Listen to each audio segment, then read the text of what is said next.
These women are completely out of touch with reality, and you're right, ABC should wake up. Tensions erupted on The View as Karoline Leavitt's revelations left the hosts scrambling to respond. The discussion quickly turned into a heated exchange, drawing nationwide attention. Joy Behar stunned viewers when she said Donald Trump's press secretary, 27-year-old Karoline Leavitt, only secured her position because of her good looks. Today we're breaking down exactly what happened, why her statements are making headlines, and what this means for the future of the show. If you've been wondering what sparked this intense debate, you're in the right place. The View is known for stirring controversy, but this time, the debate escalated beyond what the hosts anticipated. White House Press Secretary Karoline Leavitt. Here is Whoopi Goldberg saying she only got the job due to wokeness. What? I would like this young lady this is her first job, I would like her to do a little homework. Because she said something yesterday that really pissed me off. And that was, she said, there will be no wokeness here. Oh, yeah. Let me explain something to you.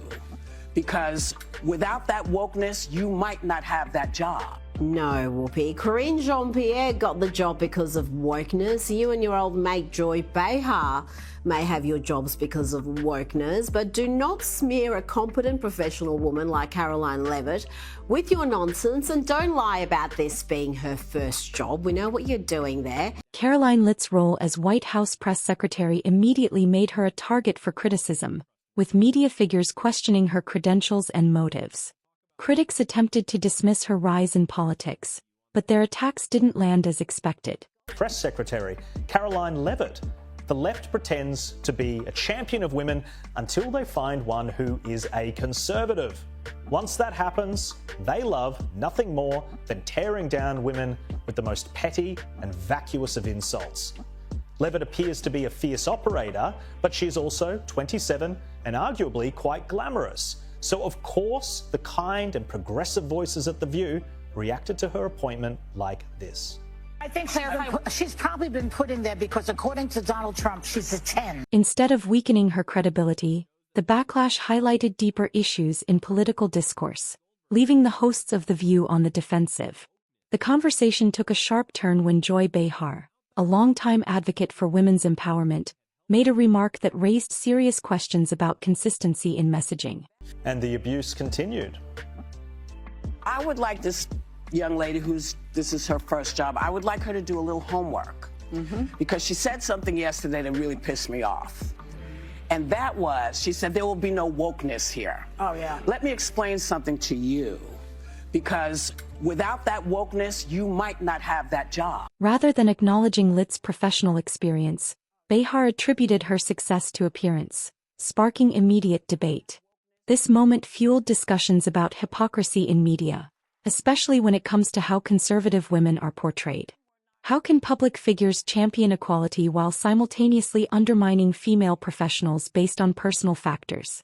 These women are completely out of touch with reality, and you're right, ABC should wake up. I think she's probably been put in there because, according to Donald Trump, she's a 10.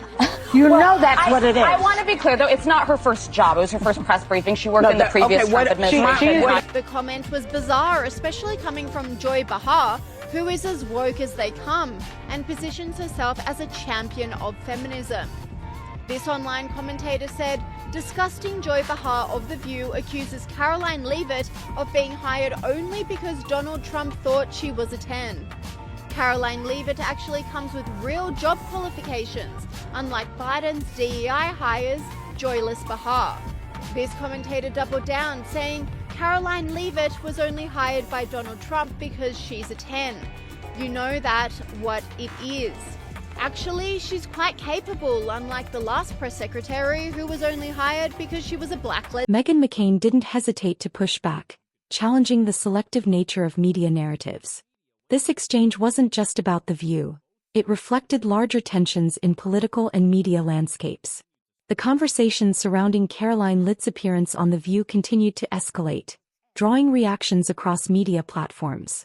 Echoed the sentiment that President Trump is a democracy. And if you're a deranged lunatic and you're mentally ill, you will believe that lie, and yes, you will take political like we have seen in 2 instances against President Trump. Last week, Tim Walz and Kamala Harris said that everyone who showed up to President Trump's rally at Madison Square Garden was an That's despicable, dangerous, divisive rhetoric that is spewed by the... In response to the discussion, commentators from multiple networks weighed in, with the debate spilling over into political circles.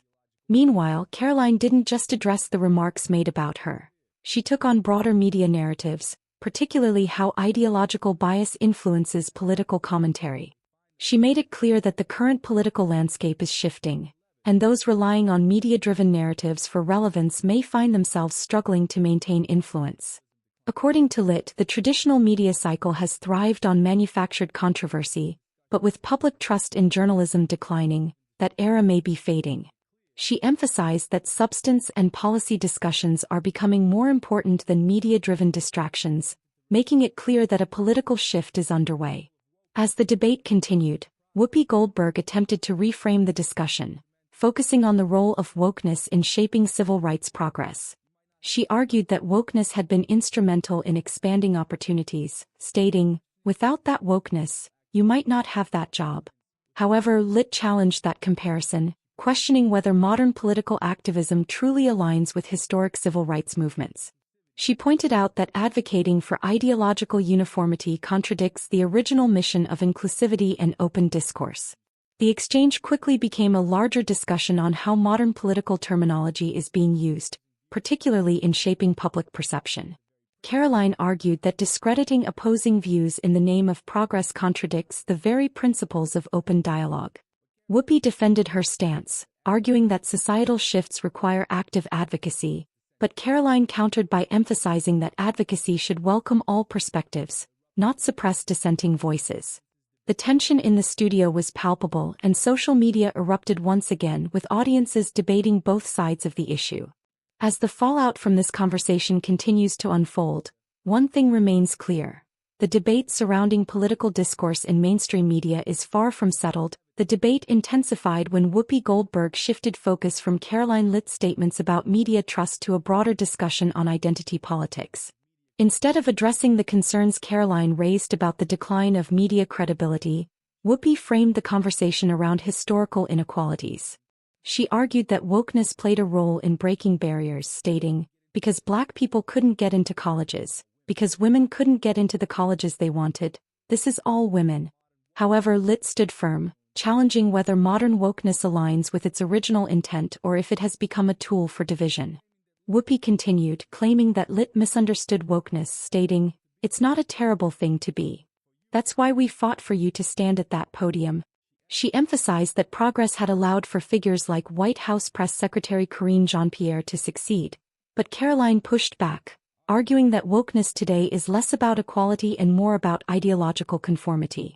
Whoopi's attempt to reframe the issue didn't land as intended, as the discussion quickly pivoted to a more controversial topic: claims made on The View regarding Elon Musk and alleged political threats.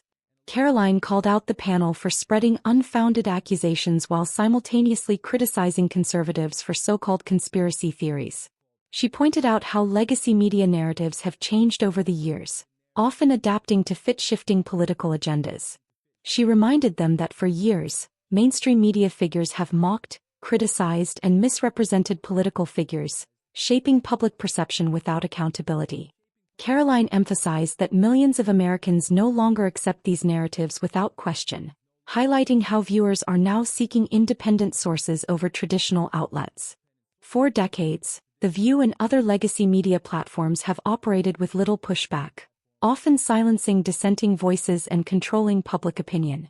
But this debate marked a shift, demonstrating that media narratives are now being challenged in real time. Karoline Leavitt's push for media accountability is finally forcing legacy outlets to answer for their reporting. She may be young, but her direct approach is shaking up the White House press pool, a move that mainstream media figures aren't happy about. Her latest announcement? A game-changing shakeup in the White House press briefings. Leavitt introduced a new media section aimed at holding traditional outlets accountable for biased reporting and misinformation about President Trump. "We will call you out when we feel your reporting is wrong or misleading," she declared. For decades, organizations like the Associated Press and White House Correspondents Association controlled press access. But now that control is shifting. 2 front-row seats, once reserved for White House staff, will now be given to independent media voices willing to challenge established narratives. And if that wasn't enough to cause outrage, Leavitt also restored press passes for 440 journalists whose credentials were revoked under the Biden administration. Many praised this move for increasing transparency, but the Views panel had a very different reaction. Instead of celebrating press freedom, the hosts dismissed the change, arguing that traditional media should remain the dominant voice in the room. Sunny Hostin mocked the idea that new media reporters could be qualified to attend briefings, implying only legacy media deserve that authority. Whoopi Goldberg chimed in, warning that without proper media oversight, people might just spout stuff without accountability. Yet critics pointed out the irony. For years, mainstream media, including The View, has been accused of doing exactly that, pushing selective narratives, controlling public perception, and limiting dissenting voices. With this shift in media representation, the debate over who controls the narrative is just beginning. And judging by The View's reaction, not everyone is ready for this change. Now that Karoline Leavitt is holding media figures accountable, suddenly The View wants to talk about journalistic standards. Whoopi Goldberg attempted to redefine wokeness, conflating it with civil rights history rather than addressing how it is applied in modern discourse. The discussion shifted away from Leavitt's original point: merit-based leadership versus identity-based selection.